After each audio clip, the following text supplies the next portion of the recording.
Setting up your Karcher pressure washer really is very easy.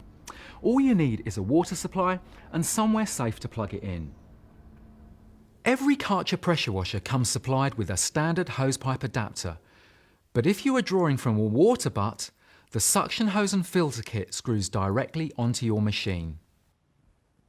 A mains-fed garden hosepipe should be at least 15 metres long.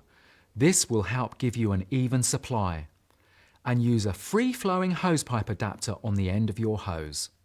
Connect the water supply and turn on the tap, then squeeze the trigger until water is running freely through the machine in a steady stream.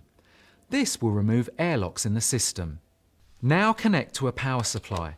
Turn on your Karcher pressure washer at the switch and you will hear the motor activate for a few seconds, then stop. This is quite normal.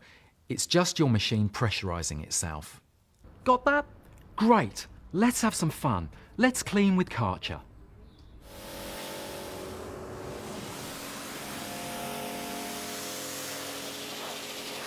To pack your Karcher pressure washer away, turn off the machine and turn off your water supply.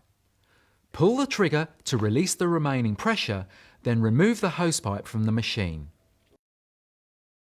Remove the high pressure hose, and to flush through the last few drops of water left inside the pump, turn the machine back on for 5 seconds and then turn it off again.